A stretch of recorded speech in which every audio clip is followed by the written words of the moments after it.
जर दिशा योग्य नसेल तर तू निव्वळ भटकत राहतोस आणि त्यातून निष्पन्न काहीच होत नाही.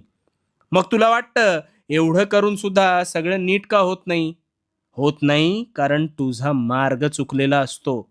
आणि जेव्हा मार्ग चुकलेला असतो तेव्हा गोष्टी मनाप्रमाणे घडत नाहीत. चुकीच्या मार्गाने केलेला प्रवास हा तुला भरकटवत नेतो. आता यावर उपाय काय? तर उपाय म्हणजे आधी कुठलीही गोष्ट करत असताना नेमकं काय करायचं हे ठरव. आता ते ठरलं म्हणजेच ध्येय निश्चित झालं. आता हे ध्येय, हे लक्ष डचमळीत असता कामा नये, कारण तसे असेल तर तू दिशा भटकशील. तू अपयशी ठरतोस कारण तू आधी स्वतःला नीट ओळखतच नाहीस. तू या जनतेचा, या लोकांचा फार विचार करतोस आणि कोणतंही पाऊल उचलताना घाबरून जातोस. अरे तुझ्या आतला आवाज ऐक. तुझ्या आतला आवाज